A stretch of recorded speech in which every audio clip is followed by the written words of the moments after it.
नमस्कार भाई लोग, स्वागत है आपका हमारे YouTube चैनल पर। आज कुछ नया करेंगे, है ना। नया क्या करना है, अभी तक हम कर रहे थे बिहार के एसएससी का सेट का डिस्कशन, है ना। आज करेंगे सीजीएल का डिस्कशन। सीजीएल जो सेंट्रल लेवल का होता है ना, उसका करेंगे डिस्कशन, एसएससी सीजीएल का, है ना। और ये सेट रहेगा कब का 14 जुलाई 2023 में जो पूछ चुका है, एग्जाम जो हो चुका है उसका, है ना। और ये 14 जुलाई में देखो 4 शिफ्ट हुआ है, तो उसमें से जो फर्स्ट शिफ्ट है उसका रहेगा, है ना। शिफ्ट फर्स्ट का ये रहेगा, शिफ्ट फर्स्ट का ये रहेगा, ठीक है। ओनली जीके का, जीके जीएस का, है ना। तो इसका करेंगे हम लोग आज डिस्कशन। देखिए सुनिए कैसा आपको मज़ा आता है कि नहीं आता है, फिर अपना फीडबैक जरूर दीजिएगा हमको कैसा लगा आपको, ठीक है। चलिए आगे शुरू करते हैं। पहला क्वेश्चन है कि एकल के लिए बैडमिंटन कोर्ट की लंबाई होती है, मतलब कितना होता है। एकल के लिए बैडमिंटन कोर्ट का जो लंबाई होता है वो कितना होता है ना। तो इसका जो देखिए ऑप्शन नंबर डी में जो दिया हुआ है 13.4 मीटर, वो इसका राइट आंसर है। 13.4 मीटर, है ना। इसका एक्यूरेट जो होता है 13.41 मीटर होता है, 13.41 मीटर होता है इसका, है ना। तो आपका रखना है बैडमिंटन कोर्ट की लंबाई, ठीक है। ये दिया हुआ आपका क्या, एकल के लिए। डबल्स के लिए भी लंबाई उतना ही होता है। बैडमिंटन जो होता है दो अथी में खेला जाता है, एकल और डबल्स, है ना। तो एकल के लिए जो लंबाई होता है कोर्ट का, डबल्स के लिए भी उतना ही होता है, मतलब कि 13.41 ही होता है, ठीक है। लेकिन चौड़ाई अलग अलग होती है। बैडमिंटन कोर्ट की जो चौड़ाई होता है एकल के लिए जो होता है ना, वो होता है आपका कितना, 5.18 होता है। 5.18 मीटर या 5.1 बोल सकते हैं एक नंबर तक, है ना। और ये होता है सिंगल्स के लिए, और डबल्स के लिए 6.1 मीटर होता है चौड़ाई। ये दिया हुआ था लंबाई वाला, ठीक है। तो हो सकता है कि इस बार लंबाई पूछा है तो अगली बार चौड़ाई भी पूछ ले, तो आपको याद रखना है सिंगल्स के लिए 5.1 और डबल के लिए 6.1 चौड़ाई। लंबाई दोनों में सेम ही रहता है, ठीक है। यही पूछ दे कि भूमि से कोर्ट की ऊंचाई कितनी होती है, भूमि से कोर्ट की ऊंचाई कितनी होती है, तो इसका आप रखना आप भूमि से कोर्ट की ऊंचाई जो होती है वो होता है आपका 1.5 मीटर, है ना। 1.5 मीटर के आसपास होता है, ठीक है। 5 बोल सकते हैं, मीटर के आसपास होता है। तो ये कम से कम इतना डेटा आपको याद रखना है क्वेश्चन नंबर फर्स्ट से, है ना। कम से कम इतना तो याद रखना ही है। तो ये था क्वेश्चन नंबर आपका फर्स्ट। क्वेश्चन नंबर सेकेंड में है कि भारतीय लेखा परीक्षा एवं लेखा विभाग का प्रशासनिक प्रमुख कौन है। भारतीय लेखा परीक्षा एवं लेखा विभाग का प्रशासनिक प्रमुख कौन है, प्रमुख, है ना। तो देखिए कभी आप नाम सुनेंगे उससे संबंधित मिलता जुलता नाम है। इसमें ऑप्शन में सब वैसे ही दिया हुआ है, लेकिन जो आप पढ़ चुके हैं, जिसके बारे में जान चुके हैं, ज़्यादा इधर उधर दिमाग लगाने की जरूरत नहीं है। वही है जो आप जानते हैं, पढ़े हैं, है ना। कौन जिसको बोलते हैं नियंत्रक एवं महालेखा परीक्षा, जो ऑप्शन नंबर 4 में दिया हुआ है। ऑप्शन नंबर 4 में दिया हुआ है क्या, नियंत्रक एवं महालेखा परीक्षा, जिसको बोलते हैं क्या, कैग, है ना। Controller and auditor general of India बोलते हैं इसको, कैग, है ना। अगर पूछ दे इससे संबंधित आर्टिकल कि आर्टिकल कहाँ पे है, तो CAG जिसको बोलते हैं controller and auditor general of India, नियंत्रक एवं महालेखा परीक्षक, इसका आर्टिकल जो है कहाँ पे वर्णन है, तो आर्टिकल 148 में है। आर्टिकल 148 में है कि एक कंट्रोलर ऑडिटर जनरल होगा, जिसको नियुक्ति करेंगे कौन, राष्ट्रपति करेंगे। इसकी नियुक्ति करता है कौन, राष्ट्रपति। यहाँ सवाल ये भी बनता है कि कैग जो होता है किसके पश्चात पर्यंत होते हैं, तो नियुक्ति करता है राष्ट्रपति, तो इसी के पश्चात पर्यंत होते हैं, राष्ट्रपति के पश्चात पर्यंत होते हैं, है ना। 148 से लेकर के 151 तक में इसका वर्णन किया गया है, किसका, कैग का, ठीक है। यहाँ से बात देखिएगा, नियुक्ति कौन करता है, राष्ट्रपति। अब कार्य क्या करता है ये, देखो यहाँ पे 2 वर्ड लिखा हुआ रहता है, आपको मिलेगा, एक लिखा हुआ मिलेगा आपको नियंत्रक, और एक लिखल रहेगा महालेखा परीक्षक। एक लिखा रहेगा क्या, महालेखा परीक्षक, है ना। नियंत्रक का मतलब होता है सरकार के जितने भी खर्चे होंगे, सारे का देखरेख करना, सारे का हिसाब रखना, उसको बोलते हैं नियंत्रक। महालेखा परीक्षक का मतलब होता है कि संसद द्वारा जितने भी राशि आवंटित किए गए हैं, दिए गए हैं खर्चे के लिए, उसका देखभाल करना, उसकी जांच करना है ना। इसका काम है किसका, महालेखा परीक्षक का। दोनों मिला करके एक बार बोला गया है नियंत्रक एवं महालेखा परीक्षक, ठीक है। अच्छा, इसमें ध्यान रखिएगा अलग अलग आयोग में कई सारे सदस्य होते हैं, जैसे वित्त आयोग हो गया, चुनाव आयोग हो गया, है ना, कई सारे सदस्य होते हैं। लेकिन CAG कैग जो है एकल सदस्यीय संस्था है, इसको याद रखना है अच्छे से, एकल सदस्यीय संस्था है ये, है ना। इसके अलावा आपको रखना है कि अच्छा इसको ये तो बोल दिए हैं कि नियुक्ति कौन करता है, तो राष्ट्रपति करता है। हटाएंगे कैसे इसको, नियुक्ति सब जानता है, ये पुराना क्वेश्चन हो गया, जल्दी नहीं पूछेगा। लेकिन हटाने वाला क्वेश्चन अभी तक पूछा नहीं है, अब हो सकता है कि पूछ दे। तो याद रखिएगा कैग को भी हम उसी तरीके से हटा सकते हैं जिस तरीके से सुप्रीम कोर्ट के न्यायाधीश को हटाते हैं। सुप्रीम कोर्ट के न्यायाधीश को हटाने का जो तरीका है ना, वही तरीका कैग को हटाने का भी है। अब बोलिएगा क्या है इसका तरीका, तो इसका तरीका ये है, याद रखिएगा, साबित कदाचार या अयोग्यता के आधार पर, क्या बोले हैं, साबित कदाचार या अयोग्यता के आधार पर विशेष बहुमत से, साबित कदाचार या विशेषता अयोग्यता के आधार पर विशेष बहुमत से संसद में पारित करके इसको हटाया जा सकता है, सुप्रीम कोर्ट के न्यायाधीश को भी और कैग को भी, है ना। वेतन कितना होता है, तो वेतन उतना ही होता है जितना सुप्रीम कोर्ट के न्यायाधीश का होता है वेतन। इसका कार्य तो बोल ही दिया, यहाँ पे सारे काम करते हैं। अब देखिए एक है संचित निधि, एक है आकस्मिक निधि और एक है लोक निधि, है ना। कौन कौन बोले हैं, एक है संचित निधि, लिखने बहुत टाइम लग जाएगा, वैसे बोलते हैं। एक है संचित निधि, एक है आकस्मिक निधि और एक है लोक निधि। इस तीनों से जितने भी खर्चे होंगे सबका लेखा जोखा इसके पास रहता है, कैग के पास, ठीक है।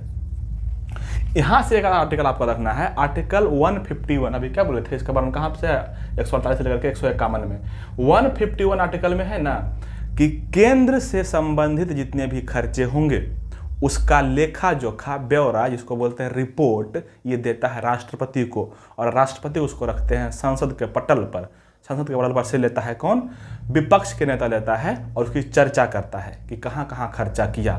तो आप कभी सुनते होंगे लेक्चर में, संसद टीवी देखते होंगे, तो अब विपक्ष का नेता बोलता है कि ये कैग का रिपोर्ट ही तो बोला है कि ये यहाँ खर्चा इतना हुआ है, तो आप इतना पैसा कहाँ लगाए, है ना। इस तरह की बातें सुनते होंगे, तो ध्यान रखिए, सुनिएगा, फिर से बोल देते हैं। आर्टिकल 151 मतलब 151 में कहा गया है कि कैग पूरे खर्चे का जितना आवंटन किया गया है संसद के द्वारा, इस सारे संचित निधि वगैरह से, है ना, उस पूरे खर्चे का रिपोर्ट देता है किसको, राष्ट्रपति को, और राष्ट्रपति रखते हैं संसद के पटल पर, वहाँ पे चर्चा होती है, डिबेट होता है ना। और इसी पर चर्चा करता है कौन, विपक्ष करता है ना। इसीलिए अच्छा, विपक्ष का जो प्रमुख नेता होता है ना, अच्छा एक होता है इसमें क्या, लोक लेखा समिति। कभी आप पढ़े होंगे तो लोक लेखा समिति जो होता है ना, उसमें विपक्ष के नेता होता है। लोक लेखा समिति के जो अध्यक्ष होते हैं उसका कौन होता है, विपक्ष के नेता होता है ना। इसमें यही चर्चा होता है कि कहाँ कहाँ पे कौन खर्चा किया गया। तो ये चर्चा होता है किसके आधार पर, जो कैग रिपोर्ट देता है उसी के आधार पर। इसीलिए लोक लेखा समिति के मित्र और मार्गदर्शक कहा जाता है किसको, कैग को। याद रखिएगा, लोक लेखा के समिति के मित्र और मार्गदर्शक किसको कहेंगे, कैग को, ठीक है। उसी तरह से आर्टिकल 151 में यह बात कहा गया है और कि राज्य से संबंधित जितने भी खर्चे होंगे उसका रिपोर्ट देता है राज्यपाल को, और राज्यपाल विधानमंडल के पटल पर रखता है और वहाँ पे उसकी डिबेट होती है। तो ये सारी बात आपको यहाँ से याद रखने हैं अच्छे से, ठीक है। चलिए अच्छा, ये होता है कैसा, एक सदस्यीय संस्था, एक सदस्यीय, लेकिन हर स्टेट में, हर राज्य में इसका एजेंट होता है ना। इसी कारण से इसको मतलब कैग को बोला जाता है जनता के धन का संरक्षक या जनता के धन का एजेंट बोला जाता है संरक्षक का एजेंट बोला जाता है, ठीक है। तो ये सारी बातें आपको यहाँ से याद रखनी है, ठीक है। चलिए अब आगे बढ़ाते हैं। क्वेश्चन नंबर 3 में है कि प्राथमिक, माध्यमिक और तृतीय देखभाल सेवाओं पर ध्यान केंद्रित करने के साथ देश भर में स्वास्थ्य देखभाल के बुनियादी ढांचों को मजबूत करने के लिए निम्नलिखित में से कौन सी सबसे बड़ी अखिल भारतीय योजना है ना। तो देखिए इसका जो योजना है ना, ऑप्शन नंबर 3 में जो दिख रहा है आपको, PM-ABHIM योजना, है ना। इसका नाम क्या है, PM-ABHIM योजना इसका नाम है ना, ऑप्शन नंबर 3। हालांकि ये करेंट मुद्दे हैं, तो एसएससी में आपको पता है कि 5-6 करंट अफेयर पूछता ही है हर बार, है ना। और अब जो ट्रेंड चल गया है ना, कि कम से कम आपको 8 महीना, कम से कम 8 महीना तक का करंट अफेयर आपका रखना है। अगर एसएससी सीजीएल का तैयारी करते हैं, एसएससी का कोई भी एग्जाम की तैयारी करते हैं तो कम से कम 8 महीना का। पहले इतना नहीं था, पहले कम से कम 4 महीना तक रहता था, 4 महीना मैक्सिमम था, 4 महीना के अंदर में सवाल पूछता था करंट अफेयर की बात कर रहे हैं, है ना। लेकिन अब थोड़ा सा क्राइटेरिया बढ़ा दिया गया है, इसलिए कि अब पता होगा आपको कि अगर सीजीएल का जो है सीजीएल पर जो है जीके का जो है बढ़ा दिया गया, वेटेज बढ़ा दिया गया है ना। तो अभी क्या बोल रहे थे, पीएम ए भीम पीएम ए भीम योजना जो है इसके तहत शुरू किया गया था ना। ये स्वास्थ्य से संबंधित योजना है। पीएम ए भीम योजना किससे संबंधित है, स्वास्थ्य से संबंधित योजना है ना। इसका मतलब होता है प्रधानमंत्री Ayushman Bharat health infrastructure mission, है ना। इसका फुल फॉर्म याद रखिएगा, है ना। ये योजना जो है ना चलाया गया है कब, 21 में चलाया गया, 2021 में, ठीक है। मतलब पुराना ही योजना है। लेकिन देखो 21 वाला पूछ दिया है, यहाँ पे 23 में पूछ रहा है अभी जाके, थोड़ा सा इंपॉर्टेंट था इसलिए। इसी का अगर नाम हम पहले बोले तो पहले इसका नाम कुछ और था, ये नहीं नाम था। इसका नाम था क्या, इसका नाम था पीएम, इसका नाम था पीएम ASBY, है ना। मतलब कि आत्मनिर्भर स्वस्थ भारत योजना, इसको बोलते हैं क्या, पीएम आत्मनिर्भर स्वस्थ भारत योजना, इसका पूरा नाम था। इसी का नाम बदल करके कर दिया गया है ये 21 में, क्या, ये पीएम ए भीम योजना, ठीक है। तो नाम बदलता है, तो आजकल तो नाम बदलने में सरकार माहिर हो ही गया है, किसी का भी नाम बदल रहा है, तो थोड़ा सा सबका बात ध्यान रखिएगा, ठीक है। चलिए क्वेश्चन नंबर 3 हो गया। क्वेश्चन नंबर आते हुए 4 नंबर में। क्वेश्चन नंबर 4 में है कि निम्नलिखित में से कौन सा त्योहार सुरक्षा के बंधन शब्द से जुड़ा है। सुरक्षा से बंधन, ये तो इजी क्वेश्चन है ना। इसका क्या हो जाएगा आंसर, आंसर हो जाएगा आपको रक्षाबंधन। रक्षाबंधन ऑप्शन नंबर 4 में है ना, रक्षाबंधन। अच्छा, रक्षाबंधन कब मनाता है इसे बताने की जरूरत नहीं है, अगर आप ऐसे तैयारी करते हैं तो, है ना। श्रावण पूर्णिमा के दिन मनाया जाता है, श्रावण पूर्णिमा के दिन मनाते हैं रक्षाबंधन, आप भी मनाते होंगे। भाई बहन का त्यौहार है ना। इसमें भाई बहन के अटूट रिश्ते को दिखाया जाता है। ऑप्शन 1 में दिया हुआ आपका बैसाखी, बैसाखी, है ना। बैसाखी को जो है ना सिख लोग, है ना, स्पेशली कहाँ पे, पंजाब और हरियाणा में सिख लोग न्यू ईयर के रूप में मनाते हैं बैसाखी पूर्णिमा को, है ना। याद रखिएगा उस दिन खालसा पंथ की स्थापना हुई थी, खालसा पंथ के स्थापना हुआ था किसके द्वारा, गुरु गोविंद जी के द्वारा, है ना। सिख धर्म के संस्थापक कौन हो गया, हो जाएगा कौन, गुरु नानक। लेकिन 10वें गुरु जो थे सबसे बहुत महत्वपूर्ण थे, है ना, जिनका जन्म कहाँ पे हुआ है, वही पटना में ही हुआ है। पटना साहिब जो पढ़ते होंगे आप, कब हुआ है, 1666, मतलब 1666 ईस्वी में, है ना। तो ये बैसाखी पूर्णिमा उस दिन मनाया जाता है, ठीक है। एक और ऑप्शन आ गया, ऑप्शन नंबर 2 में दिया हुआ करवा चौथ। करवा चौथ किसको मनाते हैं, पत्नी अपने पति के दीर्घायु के लिए जो व्रत रखती है उसको बोलते हैं करवा चौथ। और एक है छठ। छठ जो होता है कहाँ पे होता है, स्पेशली ज़्यादातर यूपी बिहार में ज़्यादातर होता है ना। अपने संतान के दीर्घायु के लिए और संतान प्राप्ति के लिए यह पूजा किया जाता है। ये सब कॉमन सेंस है, आप इतना पढ़ते जानते होंगे।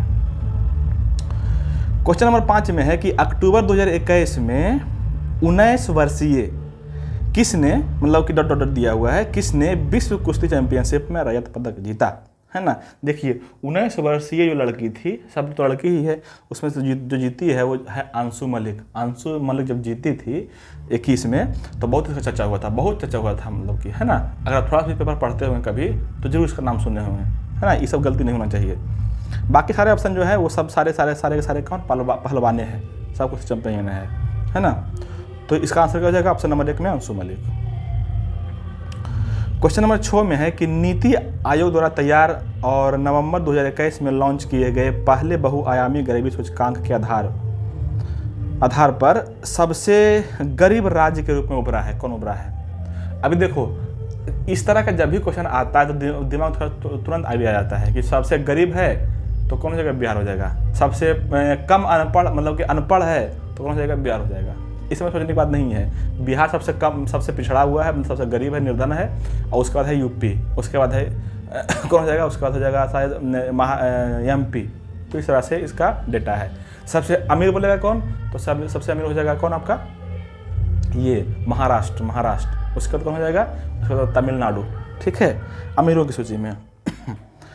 अच्छा, इसके अलावा थोड़ा सा और एक आपका दे देते हैं आइडिया। नीति आयोग से संबंधित जितने भी बातें, जो भी डेटा उसका निकलता है, अगर आप अवेयर हैं तो करंट अफेयर से, तो नीति आयोग से जितना भी डेटा होता है, जितने भी बात बोला जाता है, कम से कम उसका 2 साल तक का डेटा आप रखिएगा नीति आयोग का, है ना, क्योंकि वहाँ सवाल अक्सर बनता रहता है नीति आयोग से सवाल। ठीक है, चलिए। अच्छा, कुछ अगर आपको आवाज़ आ रहा होगा तो सब माफ़ी चाहते हैं। बगल में सरस्वती पूजा हो रहा था तो उसका बहुत जोर से डीजे बजा रहा है, तो उसको तो मना नहीं कर सकते, उसको तो मानेगा नहीं, है ना, तो इसके लिए माफ़ी चाहते हैं। लेकिन कोई नहीं, उस सबको एंजॉय करना दो, हम अपना यहाँ पे एंजॉय करते हैं। हाँ, क्वेश्चन नंबर हो गया आपका, हाँ क्वेश्चन नंबर हो जाएगा 7। क्वेश्चन नंबर 7 में है कि अस्थिर पूंजी की खपत को के रूप में जाना जाता है, मतलब किसके रूप में जाना जाता है? तो अस्थिर पूंजी की जो खपत होती है उसको बोलते हैं मूल्य ह्रास। मूल्य ह्रास ऑप्शन नंबर 1 में लिखा हुआ है, मूल्य ह्रास, है ना। अब देखिए मूल्य ह्रास क्या होता है, जैसे हम एक ये मार्कर लिए हैं, मार्कर खरीद के लाए हैं मार्केट से, है ना, इसको रख देंगे, इसका यूज नहीं कर रहे या यूज कर भी रहे हैं, यूज कर ही रहे हैं, है ना, तो रखल इसके मूल्य में कुछ ना कुछ ह्रास जरूर होगा, है ना। ऐसा नहीं है कि इसको फिर से जाके मार्केट में बेचेंगे तो जितना में खरीदे थे उतना ही मिल जाएगा, ये नहीं हो सकता है ना। इसका कुछ ना कुछ डेप्रिसिएशन जरूर होगा, है ना। इसी को बोलते हैं क्या? मूल्य ह्रास बोलते हैं, है ना। तो अस्थिर पूंजी की जब खपत हो रहा है, अस्थिर जो पूंजी था उसका खपत हो रहा है, तो उसमें क्या होगा? मूल्य ह्रास के रूप में जाना जाता है इसको, है ना। एक ऑप्शन है शुद्ध निवेश। देखो यहाँ पे 2-3 ऑप्शन है, एक है शुद्ध निवेश और एक है सकल निवेश, है ना। तो देखिए सकल, जहाँ भी बात आए सकल, है ना, एक पढ़ते होंगे आप सकल घरेलू उत्पाद, है ना, एक पढ़ते हैं सकल निवेश। तो जहाँ भी सकल उसका इंग्लिश वर्ड होता है ग्रॉस। ग्रॉस का मतलब होता है सब मिला करके पूरा, मतलब कोई व्यक्ति जो है, निजी व्यक्ति या कोई भी व्यक्ति कोई फर्म लगा रहा है, कंपनियां लगा रहा है, तो उसमें जितना ओवरऑल पैसा लगा हुआ है, जितना पूरा का पूरा पैसा लगा हुआ है, उसको बोलते हैं सकल निवेश, है ना। उसको क्या बोलते हैं? सकल निवेश बोलते हैं, ग्रॉस इन्वेस्टमेंट बोलते हैं उसको, है ना। लेकिन वही अगर रहे शुद्ध निवेश, शुद्ध निवेश रहता है तो उसका मतलब ये होता है कि सिर्फ पूंजीगत संपत्ति पर किया गया निवेश को बोलते हैं शुद्ध निवेश। उसको बोलते हैं क्या? शुद्ध निवेश, है ना। शुद्ध निवेश को आप कैसे निकाल सकते हैं? इसका फॉर्मूला रखिएगा। शुद्ध निवेश को निकाल सकते हैं क्या? सकल निवेश माइनस मूल्य ह्रास को निकाल करके निकाल सकते हैं आप शुद्ध निवेश। याद रखिएगा, शुद्ध निवेश इक्वल टू क्या आ जाएगा? सकल निवेश माइनस मूल्य ह्रास। ठीक है, चलिए। अच्छा, एक ऑप्शन दिया हुआ है अभिमूल्य। अभिमूल्य का मतलब होता है वृद्धि, मूल्य में कितना वृद्धि हो गया, बढ़ा है ना, उसको बोलते हैं। क्वेश्चन नंबर 8 में है कि वैदिक आर्य सप्त सिंधु नामक क्षेत्र में रहते थे, जिसका अर्थ 7 नदियों द्वारा सिंचित क्षेत्र है। 7 नदियों में से एक झेलम है। झेलम का प्राचीन नाम क्या है? मतलब इतना लंबा ये लेंदी कर दिया क्वेश्चन ना कि इसको पढ़ने में टाइम जाता है ना। ऐसे मेन काम यही है, टाइम को मैनेज करना, है ना। अब इतना लंबा दे दिया, सीधे सीधे लिख देता है कि झेलम का प्राचीन नाम क्या है, हो गया, छोटा क्वेश्चन था। लेकिन इसको नहीं, लास्ट में मैंने पर लिखा है, बाकी सब आला बाला लिख दिया है ना। चलिए कोई नहीं, आपको पढ़ना ही पड़ेगा पूरा का पूरा। देखिए झेलम का पूरा नाम जो है, इसमें ऑप्शन के अनुसार हो जाएगा क्या? इसका हो जाएगा कौन? वितस्ता। वितस्ता हो जाएगा इसका क्या? Right answer. लेकिन झेलम के अलावे जो 7 नदी और है ना, उसका नाम भी आपका रखना है, पुरानका नाम, पुरानका नाम भी और नए का नाम भी। सब के बारे में थोड़ा सा जानकारी दे देते हैं जल्दी से, है ना। देखिए आइए, आपको याद तो रखना ही है, लेकिन कैसे याद रखना है ये भी आपको रखना है कि आप इसको कैसे थोड़ा सा लंबे समय तक के लिए आप याद रख सकते हैं, है ना। कौन कौन नदी 7 नदी में से, तो इसका हम नाम ले देते हैं, है ना। देखिए जम्मू कश्मीर की जो 5 नदियां हैं उसमें से शुरू होते हैं। सबसे ऊपर में कौन हो जाएगा? सबसे ऊपर में जो बहता है वो है कौन? सिंधु। उसके बाद ब्यास, उसके बाद रावी, फिर चिनाब, फिर झेलम, फिर सतलज। ये सब सारी नदियां हैं। कौन कौन हो जाएगा? पहले बोले हैं कौन? सिंधु, चिनाब, झेलम, रावी, ब्यास, सतलज। कितना हो गया? 2, 4, 6 होगा ना। अच्छा रुक जाओ, आगे बढ़ते हैं, है ना। एक और है, यहाँ पे लेते हैं, एक और है सरस्वती। सरस्वती पूजा जो है ना, सरस्वती। ठीक है, अब देखिए सिंधु को सिंध बोला जाता था पहले, इसका नाम क्या था? सिंध। तो सिंध सिंधु एक ही टाइप का है, तो इसमें कोई दिक्कत नहीं होगा, आगे करने की जरूरत नहीं है, जल्दी पूछता भी नहीं है ना। एक है एक है पे कौन? चिनाब। दूसरा हो गया झेलम, रावी, ब्यास, सतलज, सरस्वती। ठीक है, ये सब के प्राचीन नाम आपको याद रखना है। अच्छे से, है ना। जो आपका चिनाब है ना, जो चिनाब है उसको बोलते हैं अस्किनी। जो चिनाब है उसको क्या बोलते हैं? अस्किनी। मतलब प्राचीन नाम क्या था? अस्किनी था, अस्किनी, है ना। झेलम जो यही क्वेश्चन था, इसका क्या हो जाएगा? बीतस्ता, है ना। आप देखिएगा, जो बीत गया है उसको हम लोग झेल चुके हैं। जो बीत गया है उसको आपको क्या करेंगे? झेल चुके हैं, है ना। तो झेलम का क्या जाएगा? बीतस्ता। ठीक है। जो एक है राबी। राबी का होता है परुसनी।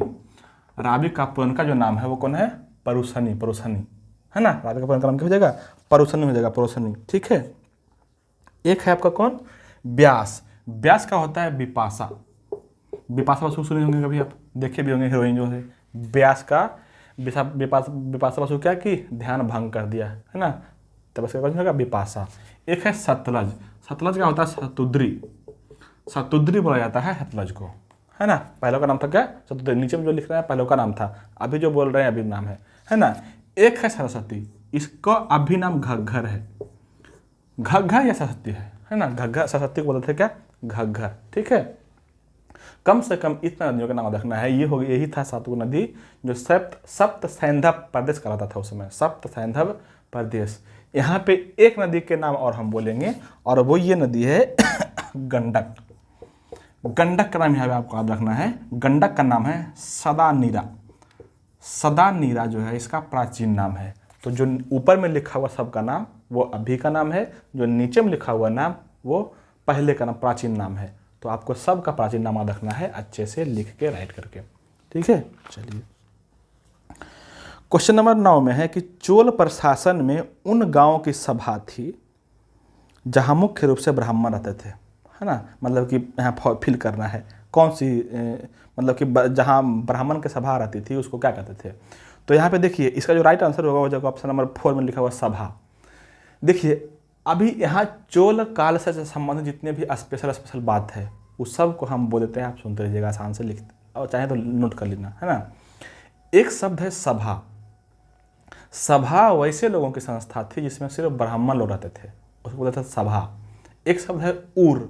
उर मतलब होता है साधारण लोगों की सभा, साधारण लोगों की ग्रुप या साधारण लोगों की सभा को बोलते थे उर, बोलते थे उर, है ना। सभा हो गया, उर हो गया।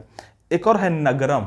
नगरम उसे व्यक्तियों का समूह था जिसमें सिर्फ व्यापारी लोग रहते थे, मतलब व्यापारियों के समूह को बोलते थे क्या? नगरम बोलते थे, नगरम, नगरम, है ना। एक वर्ड है अग्रहार। एक वर्ड कौन है? अग्रहार। अग्रहार बोला जाता था जिसमें युवा ब्राह्मण रहते थे। युवा ब्राह्मण के ग्रुप को बोलते थे क्या? अग्रहार बोलते थे, है ना। और एक और है खिल्य वर्ड। खिल्य, खिल्य मतलब होता है सैनिक संगठन का ग्रुप। सैनिक संगठन का ग्रुप को बोलते थे क्या? खिल्य, खिल्य, है ना। इसके अलावा कुछ बात और आपको रखना है चोल वंश से या चोल काल से संबंधित, जो आपको बार बार पूछेगा। इस शब्द को जितना बोले हैं आपको याद रखना है अच्छे से, क्योंकि ये सब बार बार पूछता है। अगर पूछ देता है तो जल्दी बनता नहीं है ना। एक वर्ड है तनियूर। एक वर्ड कौन है? तनियूर। तनियूर बोलते थे जो बहुत बड़ा गांव होता था ना, बहुत बड़ा गांव को बोला जाता था क्या? तनियूर, तनियूर, है ना। और इसकी जानकारी कहाँ से मिलती है तो याद रखिएगा, तनियूर की जानकारी मिलती है कहाँ से? उत्तर मेरूर अभिलेख से। उत्तर मेरूर अभिलेख से, है ना। और उत्तर मेरूर अभिलेख किसके बारे में जानकारी देता है? तो देता है परांतक प्रथम के बारे में जानकारी। परांतक प्रथम से संबंधित है कौन? उत्तर मेरूर अभिलेख, ये भी याद रखना है। अच्छा, उत्तर मेरूर अभिलेख बहुत इंपॉर्टेंट है, कई बार पूछ चुका है एग्जाम में, तो आपको याद रखना है, ठीक है। इसके अलावा आपको याद रखना है कि चोल काल में बहुत बढ़िया शैली का विकास हुआ था जिसको बोलते हैं द्रविड़ शैली। द्रविड़ शैली जिसके द्वारा मंदिर बनाए जाते हैं उस शैली में, है ना। दक्षिण भारत में अधिकांश जो मंदिर बना हुआ है द्रविड़ शैली का ही बना हुआ है, तो इसी चोल काल में ही उसका उद्भव हुआ था, है ना। एक देखते हैं आप, नटराज की प्रतिमा ऐसे करके पूरा लगा रहता है, 4-5 हाथ लगा रहता है ना। नटराज की प्रतिमा वो भी किसका काल की है? चोल काल का ही है, जो शैव को प्रदर्शित करता है, शिव भगवान को, तो ध्यान रखिएगा, है ना। अच्छा, चोल काल में जितना भी मंदिर बना है लगभग सब शिव को समर्पित है, क्योंकि शिव का वो भक्त था, शिव का, है ना। एक बात बोलते हैं मंडपम। मंडपम अभी आप सुने होंगे नाम, जो यहाँ बना है, राम मंदिर बना है यहाँ पे यूपी में, है ना। उसमें एक मंडपम होता है और एक होता है गोपुरम। तो सुनिए दोनों में अंतर क्या है। जो मंडपम होता है ना, जिसे मेन मंदिर यहाँ पे है ना, मेन मंदिर यहाँ पे है, तो मंदिर के आगे, है ना, चारों तरफ स्तंभ होता है और उस पर छत ढाला रहता है, शिल्प सपाट टाइप का, उसको बोलते हैं मंडपम। ठीक है। और एक होता है गोपुरम, मंदिर के चारों तरफ जो परिक्रमा करता है, परिक्रमा पथ, उस पर द्वार बनल रहता है, सिंह द्वार बोलते हैं उसको, सिंह का फिगर बना रहेगा, उस पर द्वार रहेगा, है ना, उस सिंह द्वार को बोलते हैं, परिक्रमा पथ पर स्थित सिंह द्वार को बोलते हैं क्या, मंडपम बोलते हैं, मंडपम। तो ये सारी बातें आपको देखना है अच्छे से, चोल काल से संबंधित बातें। ठीक है।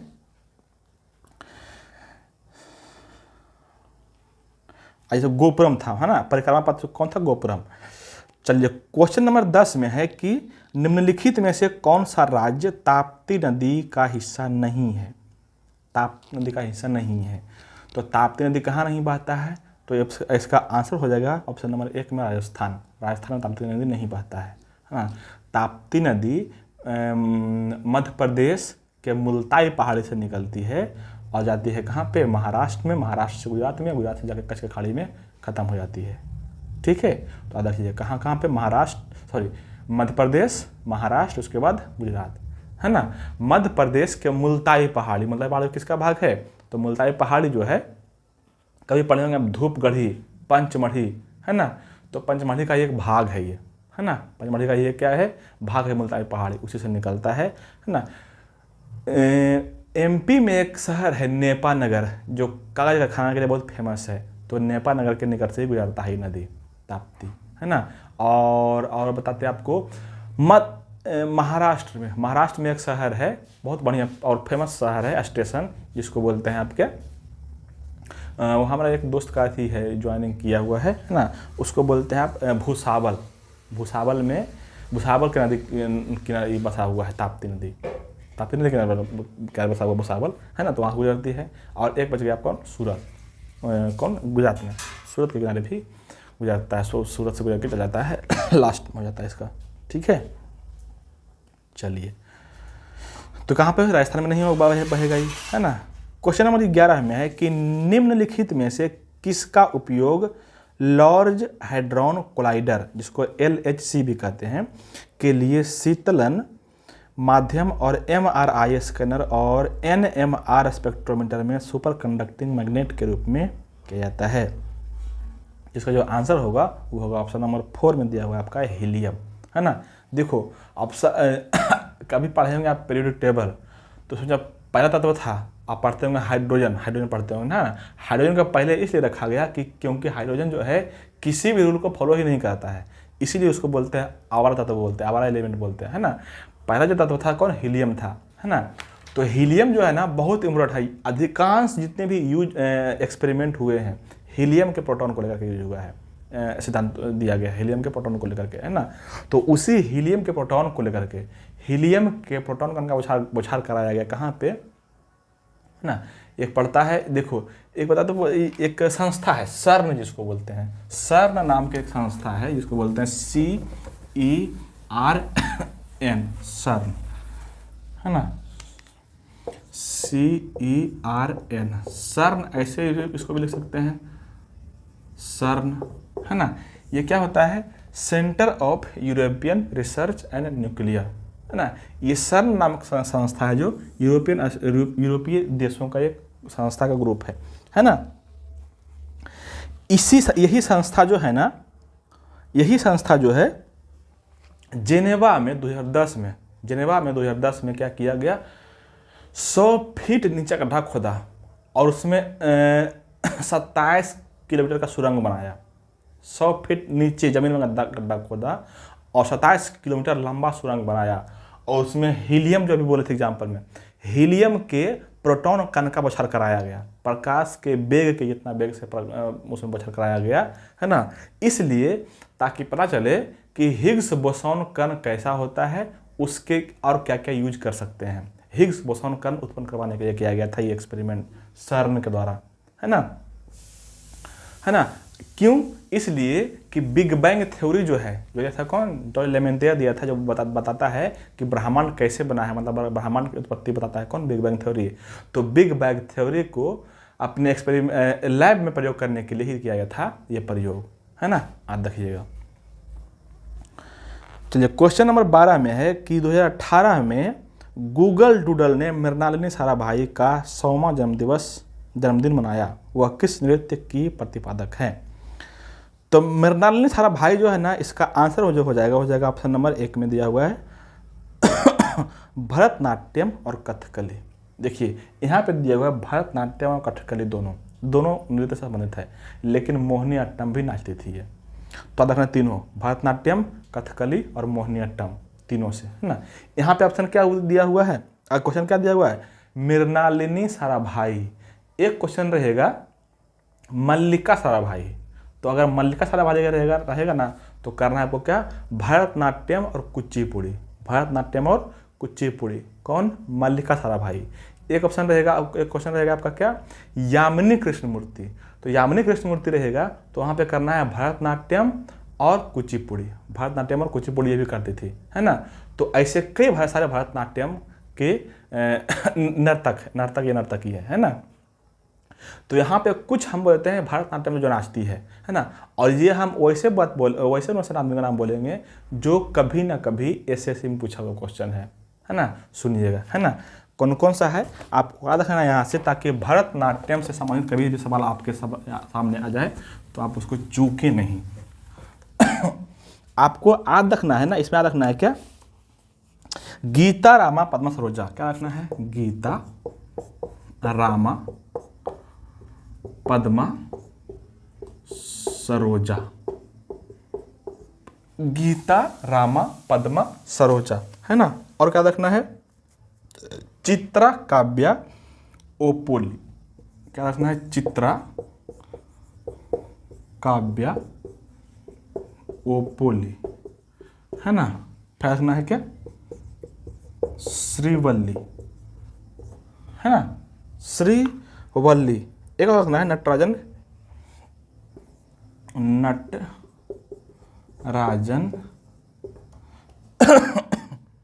हेरम्बनाथन।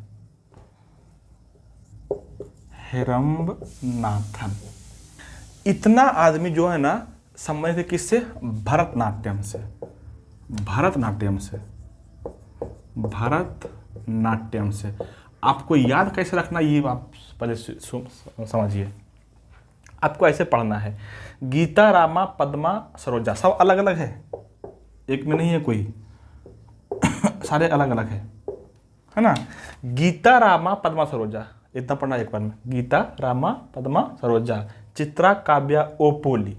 गीता रामा पद्मा सरोजा, चित्रा काव्या ओपोली, श्रीवल्ली। श्री अलग है, वल्ली अलग है। नटराजन हेरम्बनाथन। ये सब क्वेश्चन पूछा हुआ है एसएससी में, सब क्वेश्चन, है ना।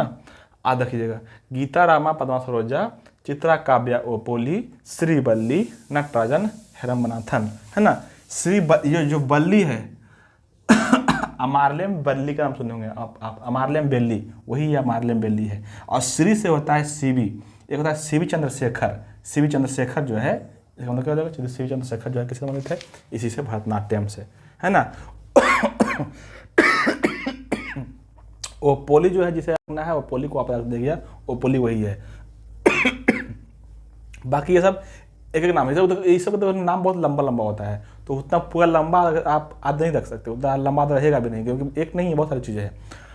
तो कम से कम इतना जो शॉर्टकट बोले हैं, कम से कम इतना आपको याद रखना है ना। इसी तरह से जैसे हम बोले हैं, पहला पढ़ना इसको, गीता रामा पद्मा सरोजा, चित्रा काव्या ओपोली, श्रीवल्ली, नटराजन हेरम्बनाथन। कम से कम आपको याद रखना है अच्छे से, ठीक है। चलिए, ये हो गया है ना। हाँ, अब क्वेश्चन नंबर आते हैं 13 में। क्वेश्चन नंबर 13 में है कि भरतनाट्यम दक्षिण भारतीय धार्मिक विषयों और मतलब किसके बीच आध्यात्मिक विचारों को व्यक्त करता है? तो देखिए, अभी हम बोल रहे थे कि दक्षिण भारत में अधिकतर जो फेमस था, जैसे वो अभी बोले थे किसमें? चोल काल में। तो दक्षिण भारत में जो अधिकतर जो धार्मिक विषय है वो किससे संबंधित रहेगा? वह शैव धर्म से संबंधित है। किससे? शिव भगवान के शैव धर्म से संबंधित है ना। तो इसका क्या हो जाएगा राइट आंसर? ऑप्शन नंबर 2 में शैव धर्म, है ना। अगर ये पूछते कि दक्षिण भारत में शैव धर्म के संत को क्या कहते हैं, तो बोलते हैं नयनार। और विष्णु धर्म के संत को क्या कहते हैं, तो वो उसको बोलते हैं अलवार। अल कैसे रखना है? कन्फ्यूज कर जाते हैं, आजकल तो कन्फ्यूज नहीं करिएगा। कैसे? देखो शिव भगवान के यहाँ पे वो नेत्र होता था, नयन। शिव भगवान के यहाँ पे तीसरा जो बोला था, तीसरा आँख है ना, तो उसमें नयन होता था, तीसरा नयन होता था, है ना, उसको बोलते थे क्या, नयनार। उसका मतलब क्या, नयनार का कौन था, शिव भक्त, है ना। और जो बच गया बाकी एक अलवार, वो कौन, वैष्णव बोला, है ना, विष्णु बोला। ठीक है, चलिए, एक था क्वेश्चन नंबर 13। और अब आते हैं क्वेश्चन नंबर 14 में। क्वेश्चन नंबर 14 है कि नित्य निरंकारों में से कौन संगीत वाद्य यंत्र सितार पर अपनी महारत के लिए लोकप्रिय है। सॉरी, क्या बोल दिए हैं, हाँ, मतलब वही निम्नलिखित में से कौन संगीत वाद्य यंत्र सितार अपनी महारत के लिए, मतलब सितार कौन बजाता है, सीधी सीधी बात है। सितार जो बजाता है ऑप्शन नंबर 2 में दिया हुआ विलायत खान। आप देखना, बहुत बढ़िया क्वेश्चन है और ये बहुत फेमस भी है। विलायत खान सितार बजाता है, फेमस है इंडिया में, हाँ, विलायत खान। सितार से संबंधित कुछ बातें और आपका देखनी, जो सितार बजाते हैं, है ना, और एसएससी पूछ चुका है ना, यार एक कुछ भी नहीं पूछा वो भी करने में है, हो सकता है अगली बार पूछ दे, है ना। तो सबसे जो फेमस है वो कौन हो गया, सितार वादक, यही विलायत खान। और एक और जो सबसे फेमस है ना, वो कौन है आपका, पंडित रविशंकर। कौन सा जगह, पंडित रविशंकर सितार बजाते हैं। पंडित रविशंकर की एक बेटी है अनुष्का शंकर, वो भी सितार बजाती है। एक है अन्नपूर्णा देवी, वो भी सितार बजाती है। एक है निखिल बनर्जी, वो भी सितार बजाते हैं, है ना। एक है आशुतोष बनर्जी, वो भी बजाते हैं सितार। ठीक है, एक है हैरिसन, वो भी सितार बजाते हैं। तो ये सारे क्या बजाते हैं, सितार बजाते हैं। ठीक है, याद रखना कम से कम इतना। एक नाम और बोलेंगे, जनार्दन इमदाद खानी, ये भी सितार ही बजाते हैं। ऐसा सिंपल सवाल है। ठीक है, तो ध्यान से कम इतना सारा बात आपको याद रखना है। देखिए, इतना याद कर लिए ना तो बहुत सारा क्वेश्चन आपको ऑप्शन छांटने में आसानी हो जाएगा, है ना। अगर ऑप्शन में ये सब नहीं भी मिला तो ऑप्शन से आप छांट सकते हैं कि ये तो बजाता है सितार, तो अगर रहेगा क्वेश्चन सरोद का तो छांट सकते हैं ना आप। तो कम से कम इतना याद रखना है। ठीक है, ऐसा सितार वादक, है ना। एक कर लेते हैं सरोद का, एक हो गया कौन, सितार का, ये सब जितना नाम बोले हैं। एक है सरोद। सरोद का आपको बताना है ट्रिक से। ट्रिक कैसे, तो ट्रिक क्या कोई अच्छी चीज़ है क्या, नहीं, ट्रिक नाम से ही संबंधित है ना। आज देखिएगा, बहादुर अमजद, क्या बोले हैं, बोल रहे हैं सरोद के बारे में, सरोद वादक के। बहादुर अमजद अकबर अलाउद्दीन, हिस्ट्री पढ़े ना, वही बहादुर अमजद अकबर अलाउद्दीन विश्व जीत के हाँफता है। हो गया काम, इतना बहुत सारे मतलब सरोद वादक आपका याद रहेगा। क्या बोले हैं, बहादुर अमजद अकबर विश्व जीत के हाँफता है। क्या मतलब इसका होगा, देखो ऐसे करके रखिएगा ना। अच्छा देखो, थोड़ा सा मुश्किल है, लेकिन एक बार अगर आप याद कर लिए ना इस तरह से, तो आपको गारंटी है मेरी कि बहुत मज़ा आ जाएगा आपको, है ना। फिर बार बार आप देखिएगा मेरे वीडियो। क्या बोल रहे थे, हाँ, सरोद वादक। सरोद वादक कौन कौन रहेगा, याद रखना है क्या, बहादुर अमजद अकबर अलाउद्दीन, अलाउद्दीन है ना, विश्व जीत के हाँफता है। ठीक है, बहादुर अमजद अकबर अलाउद्दीन विश्व जीत के हाँफता है। बहादुर अलग है, अमजद अली खान, अकबर अली खान, अलाउद्दीन खान, विश्व से हो जाएगा विश्वजीत, विश्व से हो जाएगा विश्वजीत, और जीत से जरीन दारूवाला। एग्जाम में पूछा हुआ क्वेश्चन है, जरीन दारूवाला क्या बजाता है, सरोद, है ना। और हाफ्ता से याद रखिएगा, हाफिज खान क्या बजाता है, सरोद। तो ये सारे सरोद वादक है जो कम से कम याद रखना है। कई हो जाएगा, 1 2 3 4 5 6 7, मतलब 7 वाद हो जाएगा। और एक था विलायत, तो उतर सितार वाला था, है ना। तो कम से कम 7 सरोद वादक को याद रखिएगा इस तरह से, है ना। बहादुर अमजद अकबर अलाउद्दीन विश्व जीत के हाँफता है। चलिए अब आगे बढ़ाते हैं। क्वेश्चन नंबर 15 में है कि निम्नलिखित में से कौन सा देश AFC महिला एशिया कप फुटबॉल 2022 का मेजबान था, है ना। इसका जो आंसर होगा वो हो जाएगा कौन आपका ऑप्शन नंबर 3 में है भारत, वही भारत। देखो एक थोड़ा बताते हैं ट्रिक। ट्रिक का मतलब होता है चालाकी। जनरली जीके में ट्रिक का मतलब वो मैथ वाला ट्रिक अलग होता है, जीके में ट्रिक का मतलब होता है चालाकी। चालाकी मतलब क्या, चालाकी मतलब कि चालाकी से आप कैसे किसी चीज़ को याद रख ले लंबे समय तक, वही तो करना है। लंबे समय तक याद रख लेते हैं किसी भी चीज़ को किसी तरह से कनेक्ट करके, है ना। वैसे यहाँ पे हम बोलते हैं ना कि पिछले 1-2 साल में जितने भी करंट घटनाएं हुई है, अगर इस तरह के क्वेश्चन रहे जो यहाँ पे लिखा हुआ है कि ये मतलब कि खेल का आयोजन कहाँ पे हुआ था, अगर 2 साल के अंदर में है ना, और उसमें भारत ऑप्शन रहेगा तो जनरली भारत आंसर होता है। जनरली हम बोल रहे हैं, हरदम नहीं बोल रहे हैं, जनरली भारत आंसर होता है ना। उसमें से रहेगा, अगर रहेगा कोई जीता है कौन, तो ध्यान रखिएगा फिर उसमें भी ऑप्शन रहेगा भारत, तो भारत ही जीतेगा। तब ये देता है ये क्वेश्चन तो देता नहीं जल्दी है, इसलिए हम ये बोल रहे हैं। ठीक है, तो आपको ध्यान रखना है। ये कहाँ पे हुआ था? भारत में। इसको जीता कौन था? चीन जीता था, चीन। ठीक है, चलिए क्वेश्चन नंबर 16 में है कि सुश्री भक्ति प्रदीप कुलकर्णी को निम्नलिखित में से किस खेल में उनके उत्कृष्ट योगदान के लिए अर्जुन पुरस्कार 2022 से सम्मानित किया गया? हाँ, सुश्री भक्ति प्रदीप कुलकर्णी है ना, इसको मिला है ऑप्शन नंबर 2 में जो लिखा हुआ शतरंज के लिए मिला है इसको क्या, अर्जुन पुरस्कार है ना। अगर हम बात करते हैं किसके लिए, शतरंज के लिए। शतरंज का जो आविष्कार हुआ है, मतलब कि शतरंज पहली बार कहाँ खेला गया था? भारत में ही खेला गया था। देखिएगा शतरंज में 64 को घर होते हैं, वर्गाकार होते हैं, सब तो पता होगा आपको, शतरंज खेलते भी होंगे तो, है ना। अच्छा, शतरंज में कुछ वर्ड शब्द होता है जो आपको रखना है कि शतरंज में कौन कौन सा शब्द होता है। आप देखिएगा, पहले बोलते हैं शतरंज में जो होता है वो होता है कौन? Grand master. दूसरा gambit, grand master, gambit, FIDE knight, checkmate, bishop. ये सारे वर्ड किसके हैं? शतरंज के हैं। आपको हर हाल में सब रखना है। तो पूछ देगा ये शब्द किस खेल से संबंधित है, तो आप मुंह फाड़ देंगे। मुंह नहीं फाड़ना है, याद रखना है। ठीक है, ऐसे तरह जैसे हम बोल रहे हैं वैसा रखना है। ठीक है। अच्छा, अगर पूछ दिया बैडमिंटन से संबंधित कौन सा कप होता है, कौन सा मतलब ट्रॉफियाँ होती है, तो आप देखिएगा चढ़ा का नारंगी लाल है ना, मतलब कि सॉरी, अमृत दीवान, नाम ही बोले थे, छोड़ा हटाओ। अमृत दीवान कप, चड्ढा कप और नारंग कप, ये तीनों किससे है? बैडमिंटन से संबंधित है। बैडमिंटन का ये है ना। अच्छा, अगर हम बात करते हैं कि अर्जुन पुरस्कार, तो ये तो 2022 वाला था ना जो क्वेश्चन पूछा हुआ है, कौन है 2022 वाला? अब वो नहीं पूछेगा, वो अब 2023 में मिला है, वो पूछेगा 24 में। अभी जो 23 में जिसको मिला है 28 लोगों को, लेकिन कुछ लोगों को आपको रखना है अच्छे से, जिसका नाम हम बोल देते हैं। अभी सुनिए, सबसे पहले जो बहुत छाया हुआ है मुद्दा करंट में, वो है मोहम्मद शमी का, जो क्रिकेटर जो भारत के लिए बढ़िया परफॉर्मेंस किया था विश्व कप में। तो मोहम्मद शमी को मिला है अर्जुन अवार्ड, क्रिकेट खेलता है वो।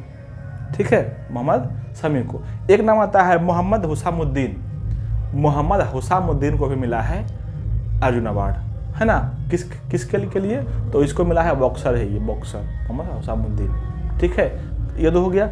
एक है परवीन देवताले को मिला है तीरंदाजी के लिए। परवीन देवताले को किसके लिए? तीरंदाजी के लिए। और एक है अदिति गोपीचंद, इसको भी तीरंदाजी के लिए ही मिला है। एक है पारुल चौधरी, इसको मिला है एथलेटिक्स के लिए। पारुल चौधरी को किसके लिए? एथलेटिक्स के लिए। और एक है बहादुर पाठक को मिला है हॉकी के लिए। तो कम से कम ज़्यादा जो नाम बोले हैं बहुत इंपॉर्टेंट है, हम छांट के बोले हैं, आपको रखना है ना। बाकी अगर आपको लगता है कि इतना काम नहीं चलेगा, पूरा रखना है, तो आप जाके बुक से पूरा देख सकते हैं। कम से कम इतना हाल में रखना है ना। अच्छा, एक बैडमिंटन खिलाड़ी है जिसको मिला है खेल रत्न अवार्ड जो है 2 खिलाड़ी को मिला है, बैडमिंटन खिलाड़ी को। उसमें से एक है सात्विक साईराज रनकीरेड्डी और एक है चिराग शेट्टी। ये दोनों को मिला है कौन? खेल रत्न अवार्ड। इसको याद रखना है अच्छे से। ठीक है, चलिए क्वेश्चन नंबर 17 में आते हैं। क्वेश्चन नंबर 17 में है, हाँ क्वेश्चन नंबर 17 में है ना कि निम्नलिखित में से कौन टाइगर लीजन या फ्री इंडिया लीजन का संस्थापक था? तो देखिए इसमें ऑप्शन नंबर जो दूसरा में जो दिया हुआ सुभाष चंद्र बोस, वही इसके संस्थापक थे, टाइगर लीजन, है ना। भारत में जिसको हम बोलते हैं ना आज़ाद हिंद फौज, उसी का नाम था टाइगर लीजन। कुछ नहीं है इसमें।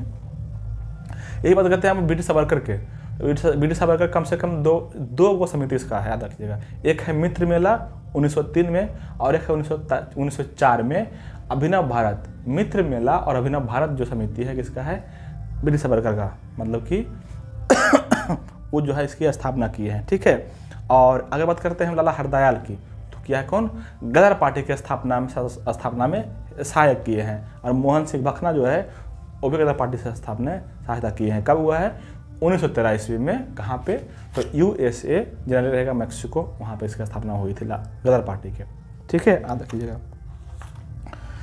चलिए क्वेश्चन नंबर 18 में है कि उस प्रजनन रणनीति का नाम बताइए जिसमें परजीवी अपने बच्चों को पालने के लिए एक ही प्रजातियां विभिन्न प्रजातियों के अन्य व्यक्तियों की देखभाल का लाभ उठाते हैं, है ना। इसका आंसर जो होगा ना ऑप्शन नंबर 1 में है ब्रूड परजीविता। ब्रूड परजीविता इसका होगा राइट आंसर, है ना। आप कभी देखे होंगे, ये पिक्चर जरूर देखा होगा सब मिलके, किसको बोलते हैं? 3 इडियट। हाँ, 3 इडियट पिक्चर में जब पहली बार आता है कौन वायरस जिसको बोलते हैं, उसका प्रोफेसर आता है जिसको डिन बोलते हैं आप, है ना, कॉलेज का। तो यही समझाता है, जिसको बोलते हैं कोयल बर्ड जिसको बोलते हैं, क्या करता है? दूसरे के बच्चे को रात मार के बाहर कर देता है, अपने अंडे को रख देता है ताकि उसके बच्चे का पालन पोषण हो जाए। कौवा के साथ ऐसे करता है ना। तो वही यहाँ पे एग्जाम्पल दिया हुआ था, है ना, कि दूसरे बच्चे के साथ अपना बच्चा भी पलवा लेता है, उसको बोलते हैं क्या? ब्रूड परजीविता कहते हैं, है ना। इसका जगह क्या? ब्रूड परजीविता। देखिए इसको इससे पहले नहीं पूछा, कभी कहीं नहीं देखे हम SSC के बुक में, इतिहास में, है ना। तो इसको आपका रखना अच्छे से, इसलिए कि हो सकता है कि आगे भी पूछ दे, हो सकता है कि LD CMTS वगैरह कहीं पे दे, CPO वगैरह, तो वहाँ भी पूछ दे, तो कहीं भी पूछ सकता है इस क्वेश्चन को। बढ़िया क्वेश्चन है ये, है ना। इसमें जो बाकी ऑप्शन दिया हुआ है उसको नहीं करना है, फालतू के पचड़े में आपको नहीं पढ़ना है, नहीं तो जिक्के आपको उलझा कर रख देगा, नहीं बनेगा, है ना, क्योंकि इस सब का कोई मतलब रहा नहीं जाता है। ठीक है, इसलिए हम इस सबको करेंगे नहीं। ऑप्शन क्वेश्चन नंबर 19 में है कि जनजातीय जनसंख्या 2011 के आधार पर उस विकल्प की पहचान कीजिए जो निम्नलिखित राज्यों को आरोही क्रम में व्यवस्थित करता है। तो देखिए जनजातीय जनसंख्या सबसे अधिक कहाँ पे है? अच्छा, यहाँ पे थोड़ा लोचा लगा दिया है, क्वेश्चन को गौर से पढ़िए। यहाँ पर जनजातीय जनसंख्या बोला है ना, और फिर बोला है कि आरोही क्रम में व्यवस्थित कीजिए। आरोही का मतलब होता है असेंडिंग ऑर्डर, मतलब कि बढ़ते क्रम में, मतलब जो सबसे पहले कम है उसको पहले लिखेंगे, उसके अधिक जिसको है उसको लिखेंगे, उसके अधिक जिसको है उसको लिखेंगे, मतलब जो सबसे अधिक है उसको लास्ट में लिखना है, आरोही उसको बोलते हैं, है ना। तो जो सबसे कम है उसको चुनेंगे पहले, जो सबसे कम है वो कहाँ पे है? उड़ीसा में। उससे अधिक है महाराष्ट्र में, उससे अधिक है MP में, मध्य प्रदेश में। सबसे अधिक कहाँ पे? मध्य प्रदेश में है, तो सबसे लास्ट में उसको रखेंगे, क्योंकि आरोही क्रम में सजाना था आपको। ठीक है, ये आपको ध्यान रखना है अच्छे से। MP में जितना जनसंख्या है ना, उसका लगभग 21% जनसंख्या ये जनजाति ही है, आप देखिएगा। तो सबसे अधिक पाया जाता है कहाँ पे? MP में। एक पढ़े होंगे आपको, सबसे अधिक जनजाति कौन है? और देखिएगा भील होता है, भील। इसका राइट आंसर कहीं कहीं पे गोंड मिलेगा, गोंड नहीं था, गोंड नहीं होता है, गोंड आज से कुछ बार पहले था, अब भील हो गया है। देखिएगा सबसे अधिक जनजाति कौन है अभी वर्तमान में? भील है, भील, है ना। अगर पूछा सबसे अधिक जनसंख्या कहाँ की है तो कौन है? UP का। सबसे अधिक कम जनसंख्या कहाँ के है? तो सिक्किम का। सबसे बड़ा राज्य कौन है? राजस्थान। सबसे छोटा कौन है? गोवा। ये सब सिंपल क्वेश्चन है। क्वेश्चन नंबर 20 में है कि किस औद्योगिक नीति में लघु उद्योग इकाई के लिए निवेश सीमा को बढ़ाकर 2 लाख कर दिया गया, है ना। देखिए अब औद्योगिक नीति जो दिया हुआ कब लाया गया है औद्योगिक नीति, वो आपको थोड़ा सा याद रखना है, लेकिन यहाँ पे जो ऑप्शन दिया हुआ कम से कम उसको आपको याद रखना है कि किस किस में क्या घटनाएं हुई है ना। इसका तो पहले कर लेते हैं आंसर हो जाएगा आपका क्या? ऑप्शन नंबर 3 में जो दिया हुआ है 1980 के औद्योगिक नीति में, है ना, निवेश का सीमा कर दिया गया, कितना कर दिया गया है? 2 लाख कर दिया गया है। ठीक है, यहाँ से एक बात रखना है ये, है ना। एक ऑप्शन दिया हुआ है आपका 1977 ईस्वी के जो औद्योगिक नीति आया था उसमें क्षेत्रीय असमानता को दूर करने का प्रयास किया गया था। क्षेत्रीय असमानता को दूर करने का प्रयास कब किया गया था? 1977 के औद्योगिक नीति में।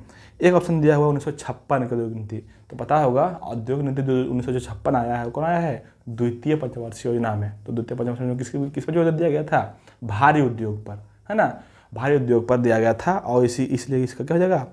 56 मान रखिएगा, 1956 में भारी उद्योग पर इस पर बल दिया गया था। और एक ऑप्शन दिया हुआ आपको 1991 में क्या किया गया था? औद्योगिक नीति का जो लक्ष्य था वो क्या था? आर्थिक उदारीकरण। इसी में आता है क्या? LPG, है ना, मतलब कि लिबरलाइजेशन, प्राइवेटाइजेशन और ग्लोबलाइजेशन, है ना। तो ये सारे क्वेश्चन आपको याद रखने हैं। ठीक है, अगर थोड़ा सा यहाँ पे हम नहीं बढ़ाते हैं, लंबा हो जाएगा सेशन, बहुत लंबा हो जाएगा, लंबा हो जाएगा तो कोई आपको देखते नहीं है। क्वेश्चन नंबर 21 में है कि ब्रह्मांड की अस्थिर अवस्था की अवधारणा का विचार किस वैज्ञानिक ने किया था। ब्रह्मांड के अस्थिर अवधारणा का सिद्धांत जो दिया था वो दिया था फ्रेड होयल दिया था अस्थिर अवधारणा का सिद्धांत। मतलब इसका ये होता है कि ब्रह्मांड जो है अस्थिर रूप से इसमें कण आकर के जुड़ते जा रहे हैं और धीरे धीरे अस्थिर रूप से बढ़ रहा है, तो ये होता है ना। फ्रेड होयल की ये संकल्पना है ना। ब्रह्मांड से संबंधित कुछ बातें और आपको रखनी है, जैसे एक दिया है, एक रहेगा सूर्य केंद्र सिद्धांत कौन दिया है, अब देखिएगा टॉलमी। भू केंद्र सिद्धांत कौन दिया है, अब देखिएगा कौन, कोपरनिकस, है ना। ग्रह जो है, जितने भी ग्रह होते हैं सब घूमते हैं इलिप्टिकल वे में, दीर्घ वृत्ताकार पथ पर। ये कौन बोला है, ये बोला है केपलर। एक बात बोला है हर्शल बोला है कि हर्शल का स्टेटमेंट है ना कि आकाश गंगा जो है ना, ब्रह्मांड का ही एक भाग है, हर्शल बोला है। हब्बल एक है साइंटिस्ट, हब्बल दिया है प्रतिसरण का नियम। हब्बल क्या दिया है, प्रतिसरण का नियम। इसका मतलब ये होता है, प्रतिसरण का नियम का मतलब कि आकाश गंगा जो है एक दूसरे से दूर होती जा रही है, इसको बोलते हैं प्रतिसरण का नियम। कौन दिया है, हब्बल दिया है ना। एक है बिग बैंग थ्योरी, ये कौन दिया है, जॉर्ज लेमेंटियर। ठीक है। एक है एलन संडेजा, ये दिया है दोलन सिद्धांत, है ना। ये कौन दिया है, दोलन सिद्धांत। ठीक है।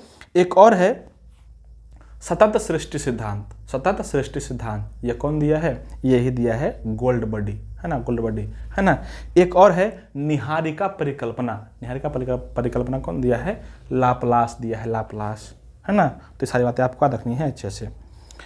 चलिए क्वेश्चन नंबर 22 में है कि स्तंभ मिलाना है। देखो इसे बताते हैं ट्रिक, कैसे आपको याद रखना है इस चीज़ को। अगर आप नहीं पढ़े होंगे ना, देखो हम तो पढ़ाते हैं 12th का बायोलॉजी, तो हमको सब याद है अच्छे से, लेकिन आपको हो सकता है कि मुश्किल हो जाए याद करने में। हम बताते हैं इसका ट्रिक कैसे आपको याद रखना है। अच्छा, इतना ही होता है, इससे फालतू होता नहीं है। देखिए पहले ऑप्शन देखो, ऑप्शन नंबर 3 में, ऑप्शन नहीं जो स्टेटमेंट दिया हुआ 3 में लिखा हुआ रोडोफाइसी। जहाँ भी दिखता है वर्ड रोडो याद रखना है रेड से। रोडो से क्या, रेड। रोडोफाइसी होता है रेड शैवाल को, मतलब लाल शैवाल को बोलते हैं रोडोफाइसी। रेड शैवाल। ठीक है। दूसरा देखो ऑप्शन नहीं, स्टेटमेंट में दिया हुआ चौथा नंबर में साइनोफाइसी। साइनोबैक्टीरिया पढ़े होंगे आप। साइनोबैक्टीरिया को किसको बोलते हैं, नील हरित शैवाल को बोलते हैं साइनोबैक्टीरिया। तो इसका क्या हो जाएगा, नील हरित शैवाल। ठीक है। एक ऑप्शन नंबर 1 में दिया हुआ है क्लोरोफाइसी। तो क्लोरो पढ़े होंगे आप, क्लोरोफिल क्या होता है, हरा रंग देता है। अरे क्लोरोफिल पत्ती में होता है ना, तो पत्ती क्या होता है, हरा रंग होता है, किसके कारण, क्लोरोफिल के कारण।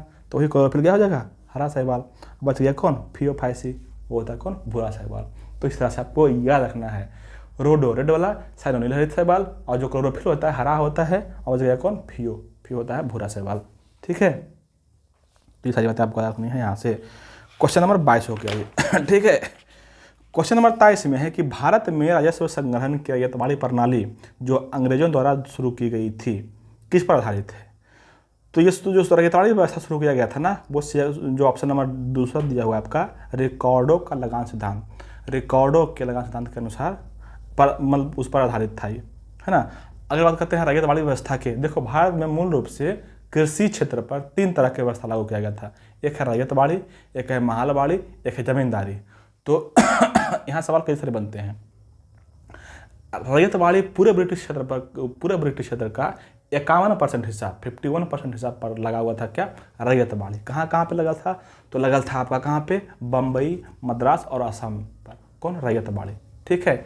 लागू कौन किया था, तो इसमें से एक जो कर्नल था वो था कौन, टॉमस मुनरो, है ना, और कैप्टन रीड। इस दोनों का नाम रखना है, टॉमस मुनरो और कैप्टन रीड, दोनों लागू किया था रैयतवाड़ी व्यवस्था। ठीक है।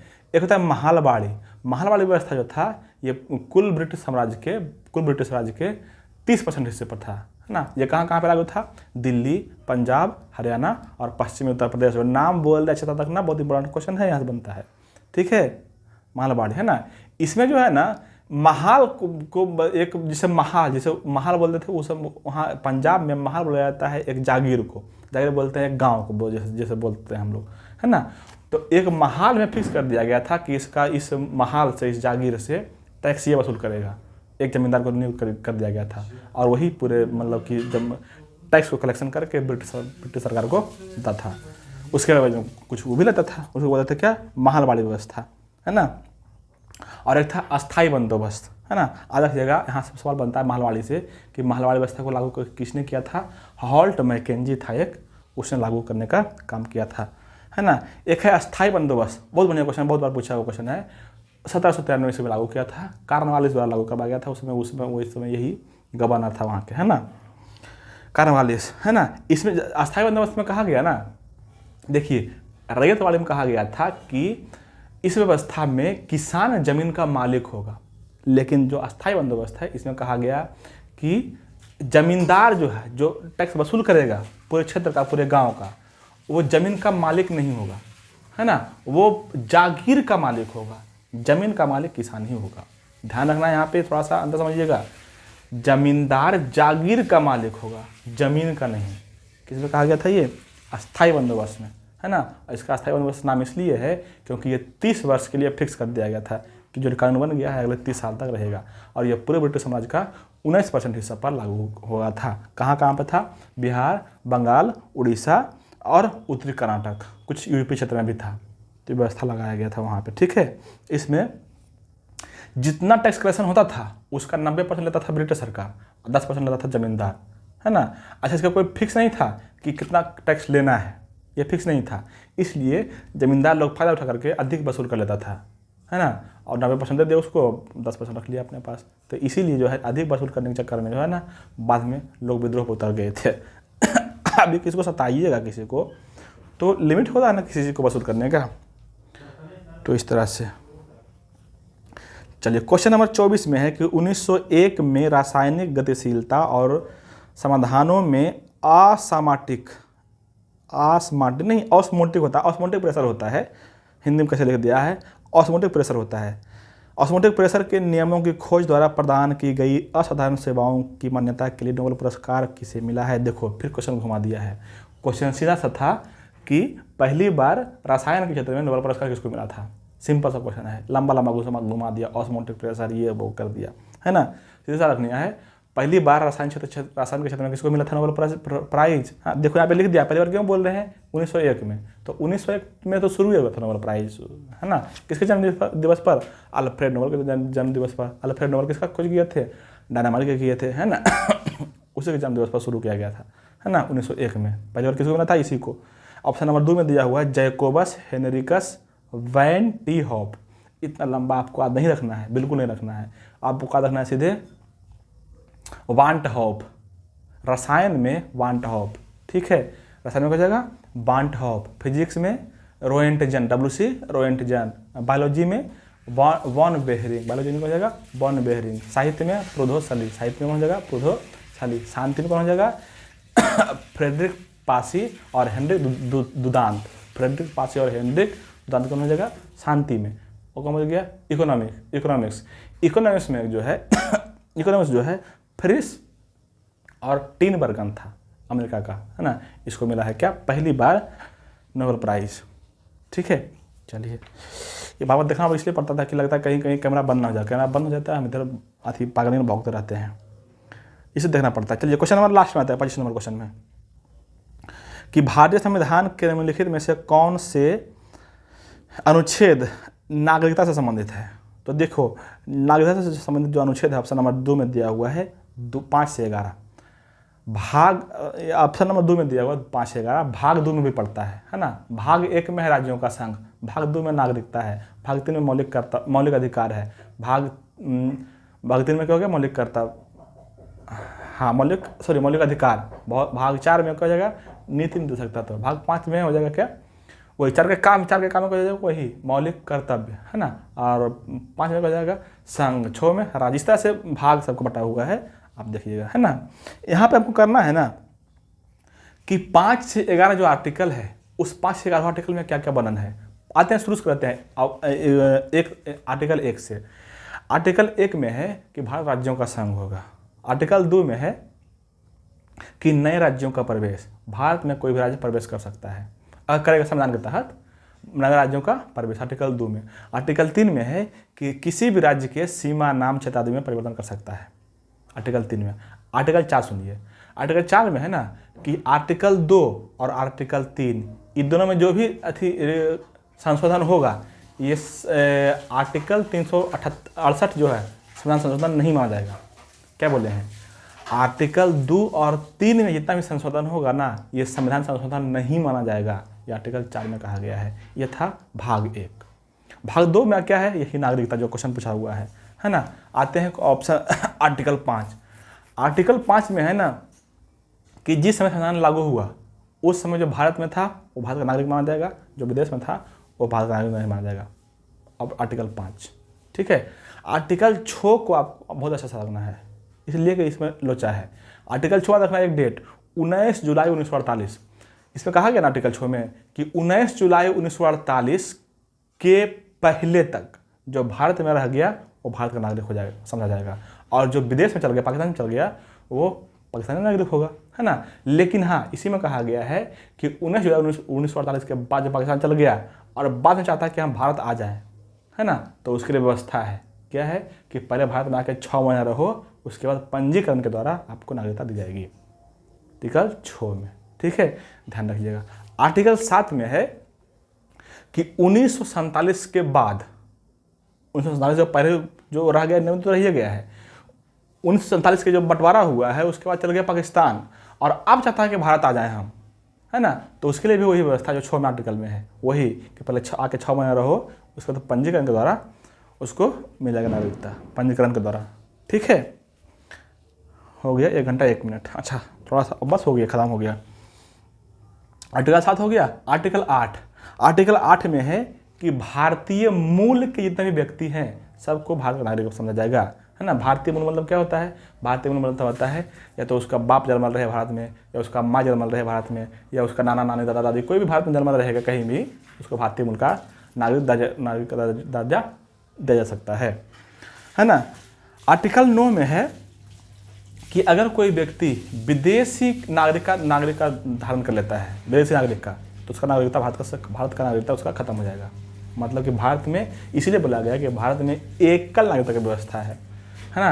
भारत का ही नागरिक रख सकता है, सिर्फ 2 देश का नहीं रख सकता है, ठीक है।